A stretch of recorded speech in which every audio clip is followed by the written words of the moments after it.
तो एक बार फिर से हम आ चुके हैं आपके लिए लेक्चर नंबर 19। आज का लेक्चर तो बच्चा बहुत शॉर्ट सा होने वाला है। आज का लेक्चर में बहुत बेसिक सा कंसेप्ट देने वाले बेटा, दैट इज इंटीग्रेशन के ऊपर, कि इंटीग्रेशन के एप्लीकेशन कहाँ इस्तेमाल होता है। जैसे कि आप सबको पता है कि डेरिवेटिव इस्तेमाल होता है बेटा रेट मेजर करने के लिए, है स्लोप निकालने के लिए, है ना, और मैक्सिमम मिनिमम फाइंड करने के लिए, सबके लिए होता है बेटा डेरिवेटिव। ऐसे इंटीग्रेशन का सबसे बेसिक इस्तेमाल होता है बेटा एरिया फाइंड करने। क्या फाइंड करेंगे बेटा? एरिया। तो आज फटाक से हम देखते हैं बेटा, बहुत शॉर्ट सा लेक्चर दूंगा, है यार, चाहे 7 से 10 मिनट का लेक्चर को ज़्यादा बड़ा नहीं होगा बेटा। That is application of integration. अरे है यार, एप्लीकेशन ऑफ इंटीग्रेशन। तरह ध्यान से देखना बेटा, एप्लीकेशन ऑफ इंटीग्रेशन क्या होता है ना। और याद रखना जो एप्लीकेशन ऑफ इंटीग्रेशन, ये इंटीग्रेशन किसके लिए बेटा? एप्लीकेशन बेटा डेफिनेट इंटीग्रेशन। तो हमारा डेफिनेट समझता है बेटा, इसलिए हम लिमिट है ना, याद रखना बेटा। चलो मैं समझाता हूँ क्या होता है। जैसे कि हम लोग बेटा, चलो देखो हम लोग लिखते हैं बेटा, मान लो मेरे को ये फंक्शन दे रखा है बेटा, ये मेरा है फंक्शन दे रखा है, फंक्शन है दिस कोई फंक्शन, समझ आ रहा है। तो ये क्या होगा, ये इसका कुछ इक्वेशन होगा, y समथिंग फंक्शन तो होगा बेटा ये। अरे है ये y क्या होगा, समथिंग फंक्शन तो होगा बेटा।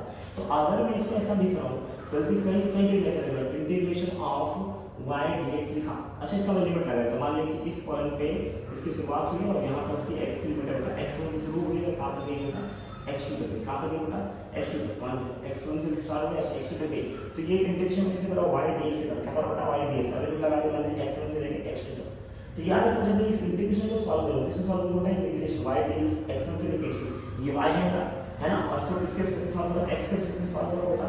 और जब मैं y को सॉल्व करूंगा, इंटीग्रेट करूंगा, y with respect to x solve करूंगा, इंटीग्रेट करूंगा फ्रॉम x1 से लेके x2 तक, तो ये कुछ नहीं मिलेगा, मुझे ये एरिया मिलेगा। क्या मिलेगा? एरिया। अच्छा ये कहाँ का एरिया मिलेगा?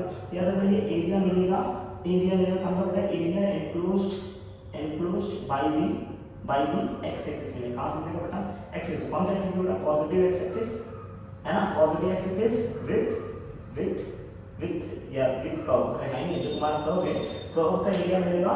एरिया किसकी बात कर, किसके हिसाब से बेटा? कर्व का एरिया एनक्लोज हो किसके हिसाब से बेटा? x एक्सिस का वो एरिया मिलेगा। मतलब इन कौन सा एरिया मिलेगा बेटा? ये एरिया तो मिल जाएगा।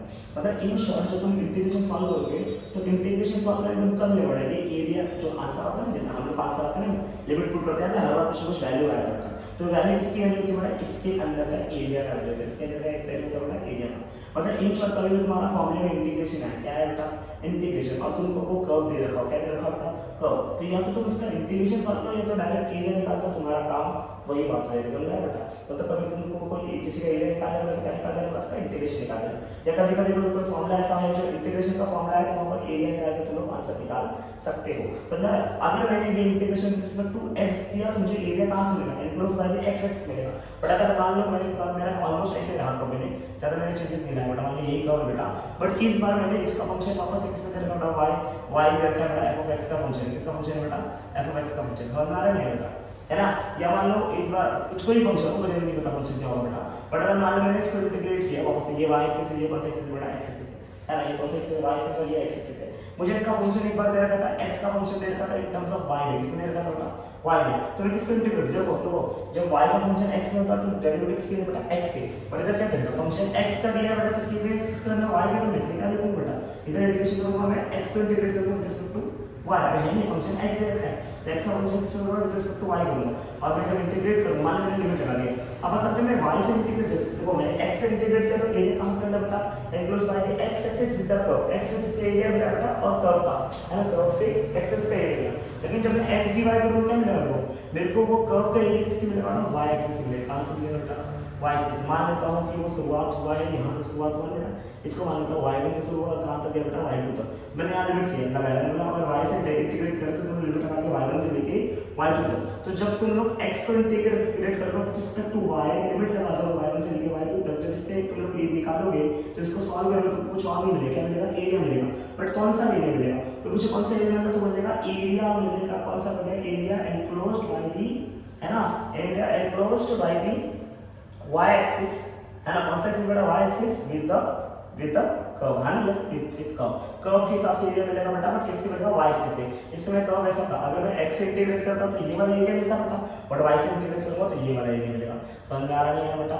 तो अब इन शॉर्ट अगर हम इंटीग्रेशन कहीं पर लगा अप्लाई करते हैं तो मुझे क्या मिलता है बेटा? इन शॉर्ट निकालना पड़ता है इज है। तो ये भी बहुत बड़ा कंसेप्ट है कैसे इसका आया बेटा, पर तुम लोग इतना जानने की जरूरत है नहीं बेटा, है ना? काम भर का जानो जितना तुमको यूजफुल होगा, है कि नहीं? इसके ऊपर बहुत ज्यादा डिटेल स्टडी करके कोई मतलब नहीं, जहाँ पर मुझे लगा था डिटेल स्टडी करना चाहिए वो तो मैंने किया। जैसे मैंने साइंस का ग्राफ बताया था ऐसा क्यों होता है, क्योंकि बहुत सारा जगह तुमको वो अगर ग्राफ पता रहेगा कैसा बनता है बेटा तुमको बहुत आसानी होगा, बट यहाँ पर अगर क्यों हो रहा है कैसे हो रहा है तुम्हें कोई प्रॉब्लम नहीं बेटा। इसमें ग्रेजुएशन में आपको हर चैप्टर कुछ चैप्टर में इसका यूज होता है, बाकी सब चैप्टर में यूज होता नहीं है। बहुत ही कम जगह तुमको इंटीग्रेशन के फॉर्मूले देखने मिलेंगे, अरे है नहीं है? तो जहाँ पे इंटीग्रेशन के फॉर्मूले देखने मिलेगा तो वहाँ पर तुम क्या इस्तेमाल करना है बेटा? या तो इंटीग्रेट करके सॉल्व करो या तो क्या करो डायरेक्ट एरिया निकालो और सॉल्व करो। समझ में आ रहा है बेटा? तो एप्लीकेशन ऑफ इंटीग्रेशन का कुछ बहुत बड़ा इस्तेमाल है क्या बेटा? नहीं, कुछ बहुत बड़ा इस्तेमाल नहीं। क्या इस्तेमाल है बेटा? जब भी तुम इंटीग्रेशन को इस्तेमाल करो, इंटीग्रेशन यूज करते हो और डेफिनेट इंटीग्रेशन यूज करते हो, कौन सी इंटीग्रेशन होता है? डेफिनेट इंटीग्रेशन, और हम लोग उस पर लिमिट लगाते हैं। क्या लगाते हैं बेटा? लिमिट। तो जब भी हम लिमिट लगाएंगे तो वो लिमिट लगा के जो आंसर आता है कुछ और नहीं आता है, जहां से जहां तक तुम देखें, जैसे मान लो x1 से लेके x2 तक होते हैं, ये कर्व का किसी एरिया निकलेगा x का, लेकिन कर्व जब तुम x से इंटीग्रेट करो, किससे इंटीग्रेट करो बेटा? x से। अगर तुमने इसको y से इंटीग्रेट किया है तो एरिया का किसी से मिलेगा बेटा? कर्व का एरिया मिलेगा विद दी y एक्सिस से मिलेगा, है नहीं? तो अगर तुमने x से इंटीग्रेट किया तो x एक्सिस से एरिया देना, y से इंटीग्रेट किया तो y एक्सिस से एरिया देना, खाली तो नहीं होगा बेटा। मतलब इंटीग्रेशन सॉल्व करके तुमको कुछ और नहीं मिलता, क्या मिलता है तुमको? एरिया मिलता है। इतना बहुत बेसिक सा नॉलेज तुम लोग अपने अंदर बैठा के रखो। समझ में आ रहा है बेटा? अब खाली यही चीज तुमको याद रखना है ना, जब भी इसके ऊपर सम्स आएंगे मैं आपको उसके ऊपर सम्स आपको बता दूंगा। अरे हाँ ही नहीं यार, अरे हाँ ठीक है चलेगा, कोई बात नहीं, चलेगा ठीक है ना? ये बहुत छोटा सा लेक्चर में 4-5 मिनट का वीडियो आपको डाल रहा हूँ, है ना? ज्यादा वीडियो बड़ा डालने वाला नहीं हो, ठीक है? इसी प्रकार से हम लोगों ने बेटा अपना बेसिक कैलकुलेशन का ऑलमोस्ट सारी चीजें पढ़ चुके हैं बेटा। इसके अंदर को कुछ चीजें बताया, जैसे अलजेब्रा में कुछ चीजें बताया, जैसे कि एपी जीपी ये सब पढ़ाना बाकी है ना? एपी जीपी लॉगरिथमिक फंक्शन क्या होता है, लॉगरिथमिक से एक्सपोनेंशियल कैसे जाना, एक्सपोनेंशियल से लॉगरिथमिक कैसे जाना, लॉग कैसे यूज करें, इतना खाली आपको बताना बाकी है। समझ में आ रहा है बेटा? और उसके बाद मैं आपको इसी के अंदर वेक्टर सिखाऊंगा। कैसे सिखाऊंगा बेटा? वेक्टर। तो आप लोग तैयार हो जाओ बेटा वेक्टर सीखने के लिए। वेक्टर एक बहुत अच्छे चैप्टर से बेटा, है ना?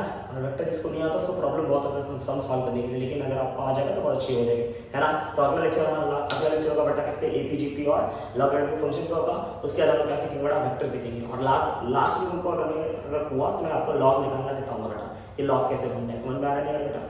पक्की बात है? हाँ या नहीं? चलो ठीक है, आज के लिए समाप्त करते हैं बेटा, मिलते हैं। जय हिंद, जय भारत।